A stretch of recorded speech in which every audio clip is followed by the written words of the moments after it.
Hello hi friends माने मु Aruna welcome करुच्ची मोर आ गोटे नुआ मिनी ब्लॉग को।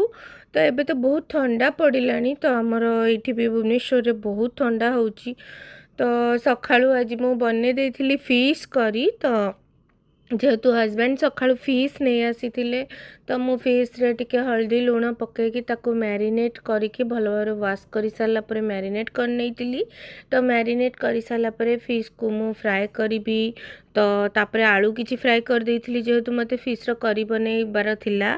तो मु फिश करी बनैबा पई फिश को फ्राए करी नेइथिली कढ़ाई रे गोटे गोटे किरी। तो इठी एते ठंडा होची वर्तमान एते ठंडा होची भुवनेश्वर रे हमर ठंडा नथिला एबे हबो 4-5 दिन बहुत ठंडा होची। तो सकाळु आउ तापर एमती देखंतु मु फिश को फ्राए करी नउची। आउ फिश को फ्राए करबा भितरे मु अलगा बहुत सारा काम थिला कर नेइथिली। तो ता भितरे मोर फिश फ्राए हो जाइए मु मसला तापाई मसला ग्राइंडिंग कर देइथिली जो थिरे कि मु बनेबी करी बनेबी। और मु सेटा फिश रो मसला नहीं बेसर रो करी बनेइथिली मस्टर्ड पेस्ट रे।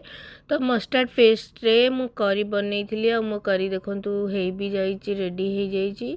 आउ तापरे पुणी मते बहुत सारा आइटम पुणी बनेबार थिला। तो सरला पर मु नड़िया थिला तो मु तार गोटे चटनी बनईदेली एमती। आउ राति रे हमर चिंगुड़ी डालमा हेइथिला चिंगुड़ी आउ माछर मुंड पड़की जो डालमा हुए। तो राति रे सेटा डिनर रे हेइथिला। आउ चिंगुड़ी डालमा भात मु बस जाइथिली धरिकी खाइबा पई।